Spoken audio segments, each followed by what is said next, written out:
Good morning. And now, here's Johnny. A word from our sponsor. Here's Johnny. Well, I know you've all been waiting to see what this year's shirt is like, but you'll notice that unlike the other facsimile, this one has no staff and does have glasses. So the point, I think, is still made. 2 weeks from today is the walk. Those of you who want to join us really need to step up before this Friday, because after Friday, you can no longer register ahead of time. You can register that day, but that's a hassle. So if you want to walk and join us on this, please do so this week. We're up to about 25 people now, so I have good hope that we'll end up with 30 before the week is over. But this is Johnny's Walkers for this year. It's tie-dye lime green. I know it's lime green because that's what I checked.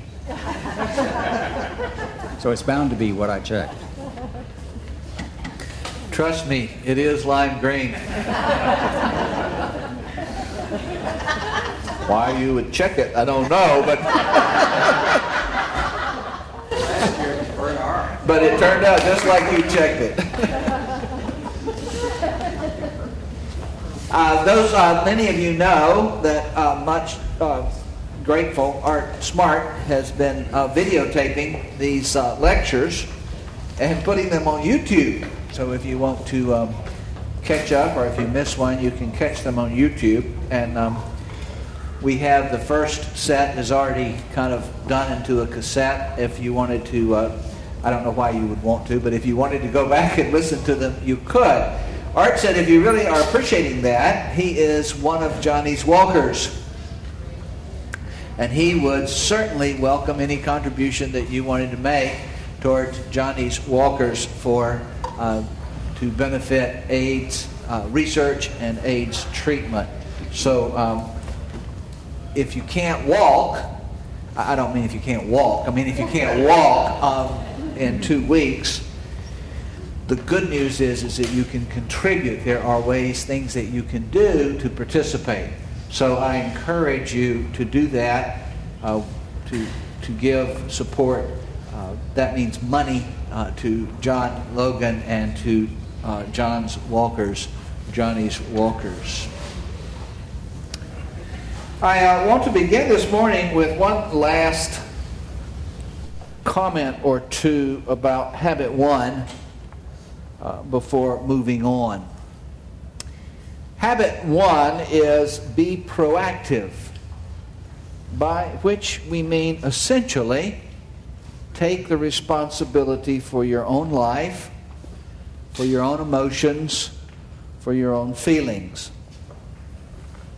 The problems that you have, and everyone has problems. Every life is filled with difficulty.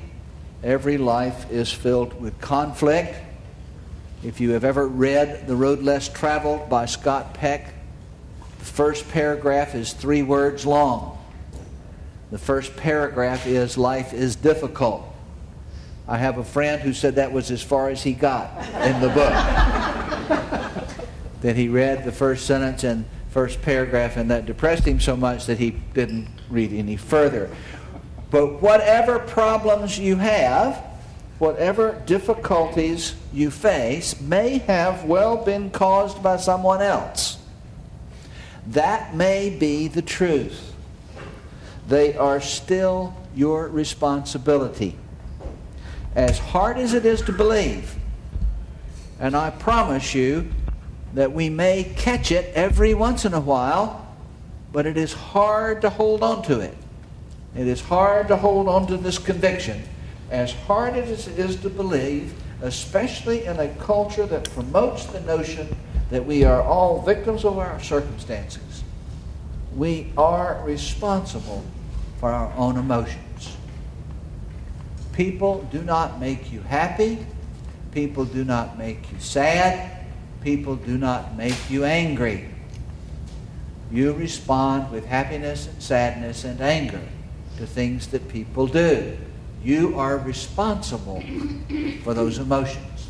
Just like George's wife last week did not make George happy or angry. We get to choose. Between stimulus and response, there is a space. And in that space is choice. There is great freedom in that discovery. I am not dependent upon you for my happiness or my sense of fulfillment, what the Bible would call shalom, peace. Not so much what the world would call happiness, which is often little more than the avoidance of boredom, but peace. I am not dependent upon you for that. There is great freedom in being proactive, being responsible for myself. It is the first and absolutely essential step in a process toward finding the possibility of forgiving others. To take the responsibility for my own emotions is the first and absolutely essential step in a process of moving toward the ability of forgiving others. The unwillingness or the inability, and sometimes it's hard to tell the difference, the unwillingness or the inability to forgive is to tie oneself to the burden of someone else's sin long after they have set that burden down and moved on. Life doesn't just happen to me. I am not a victim. I am not dependent upon all the people and the events around me. That doesn't mean that I am a rock or an island. It doesn't mean that I have no needs and that I am isolated from others and I don't have any friends. Quite the contrary. It means that I am free to truly love, to truly give myself in a way that is honest rather than manipulative. Being responsible for myself is a step toward the freedom of letting go of the control over you. There is great freedom in habit one. It is good news. There is also great responsibility. Others may cause problems for me, but they are not responsible for my response. I am. There are consequences to the choices I make. What I choose is not the only thing that I could choose. I could choose something else. And the great good news is you didn't make me do it. You didn't make that choice for me. I chose it. But I hope you see that that also entails letting go of the blame. It's not your fault. It's not my mother's fault. Actually, it probably is my mother's fault. It's not my mother's responsibility. What I do with it is up to me. The freedom of proactivity, of being proactive, means that I am the one who chooses how I respond. I am the one who chooses how I feel. I have no one else to blame. You may get a glimpse of that. I may get a glimpse of that, but it is hard to believe it. Everything around us tells us that it is other people who make us feel the way we feel. It just isn't so. Letting go of blame is difficult in a culture that promotes victim thinking as much as ours does. The distinction between concern and influence may help. So let me spend a few moments with this. This is where I really need to be a PowerPoint person, and I'm not. Never figured that one out. So you're going to have to work with me on this. In your mind's eye, imagine a blank sheet of paper. Just a blank sheet of paper. And on that blank sheet of paper, draw a big circle in the middle of the paper. Call that circle your circle of concern. Everything that is a concern for you goes inside the circle. Everything that is not a concern goes outside the circle. Now, concern does not necessarily mean care. It doesn't mean necessarily that the things outside the circle are things you don't care about. Not in some cold-hearted kind of way, anyway.